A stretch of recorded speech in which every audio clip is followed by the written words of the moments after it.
Ngithanda ukuthi ngubingelele khona la kuZimi Live. Sengiphinde ngabuya ke ufune indaba ke isematheni, indaba ke nje etrendayo. Before nje ngihlale kodabeni, ngicela ke mbukeli ungakhohlwa ukuthi ke ulike and ke usubscribe. Namhlanje nguphatheleke indaba ke thinta umlingisi omusha ozojoyina kuZalo, ozofakela kuMrs Madlala ukushisa, yena ke lapha uZukisa Matola.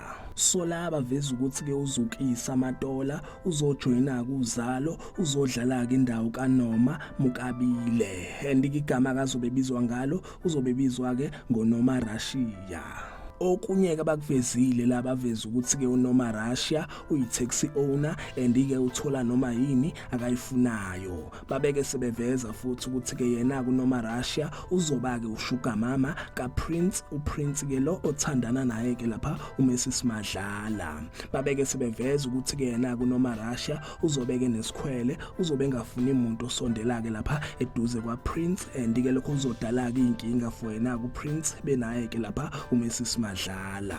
Uzobe yiblessa lakhe kuPrince, uzobe menzela yonke into ayifunayo yena kuPrince. Okunye ke futhi ke lambukele bakuvezile baveza ukuthi ke yena kuNoma Russia upowerful and izothi ke makhamba isikhathi impilo yakhe kuPrince izoba ke sebungozini ngendlela ke izinto ezobeke zenzeka ngayo. So kunjalo ke mbukeli sazobuya ke lapha kuZalo uMrs Madlala ke bazomthathela indoda yakhe yena kuPrince. Ziningi impela ke izinto ezizokwenzeka ezithinta yena kuPrince naye ke lapha uNoma Russia.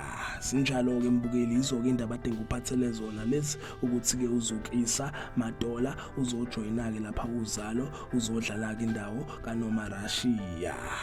Ngivala lapha ke mbukeli, ngicela ukuthi ungakhohlwa ukuthi ke ulike and ke usubscribe. Ake ngithi ke danke, ngiyazi bongela.